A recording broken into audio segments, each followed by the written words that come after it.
Abangan natin dito kung kailan mahinog. Babalikan kita. Maghinog ka na. Aroy.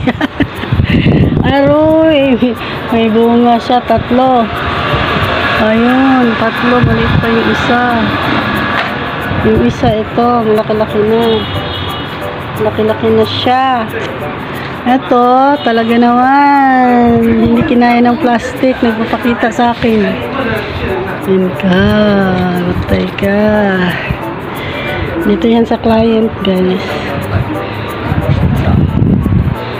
Ayan, nakalagay lang sa ano, ayan. Nakalagay lang sa ano. Ang kanyang artist.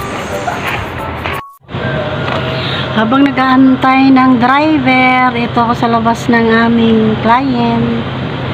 5 minutes pa daw, yung mga 5 minutes nila. Ay, parang nandyan na. Bawal po daw sa magpakita sa kanyang video. Kaya respect na lang po tayo. Kinat ko na lang po yung video nyo dyan.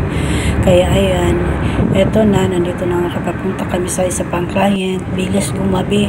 Nung una kong picture yung sa may atis, wala pa yun, maliwanag pa yun guys. Ngayon bigla na lang siyang dumilim. Kaya ayan na po yung itsura agad doon. Ano, kasi alas 7 na yun eh. Alas 7, tapos may alas 8 ako. Ayan, papunta kami sa client ng alas 8. Ayan na nga po yun.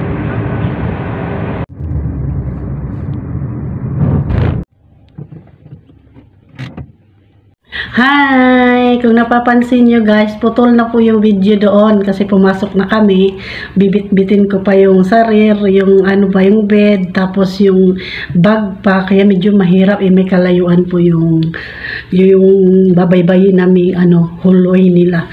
Kaya pinutol ko na. Ayan, nandito na nga kami nun sa bahay. Pagkatapos na 1 oras, bawal na kasi kami yung video doon. Medyo may kasiksihan po yung lola nyo ngayon, charot.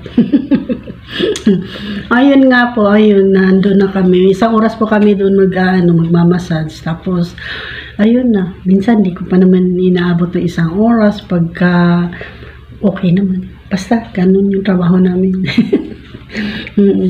Minsan kasi may lalagpas sa oras, minsan may hindi naman, yung relaxing lang, pwede lang 45 minutes yun. Tapos pagka therapy or deep, yung mga deep massage, tawag nila, deep tissue yun, medyo aabot talaga yun ng 1 oras, minsan lalagpas, kasi medyo, yun eh, medyo madiin yun. Tsaka kailangan talagang ratsadahin lahat yun. Kaya ayun, andito na nga ako dito sa bahay. Kumakain na po ako ng noodles at saka na may itlog. I'll show you na lang. Mamaya sabihin. Charot. Ayan! Niluto ko lang siya ngayon lang. Yan, may itlog siya at saka Ayan guys, to see is to believe. Ayan, yung aking kinain. Yan, ganun lang po kasimple yung pagkain ko. Pagdating ko dito, gusto ko kasi medyo mainit pa. Kaya ayan, nagluto ako. Special. Special. Thank you for watching guys. Please subscribe, like, and share. Thank you very much talaga. Sana nag-aaral pa po akong mag-edit. Pinag-aaralan ko pa lahat. Kaya kung meron man kayo napapansin sa aking mantika sa likod. May napupuna po kayong okay na sana yung background sa likod biglang namin mantika.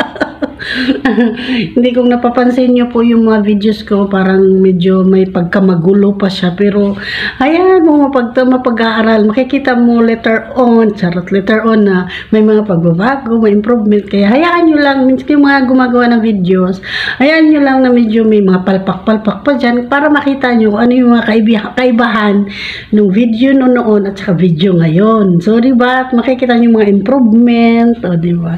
Kaya hayaan nyo lang, huwag kayong matakot magkamali. Ganoon talaga. Pag di ka nagkamali, hindi ka matututo. Diba? Bye! Thank you all. Bye!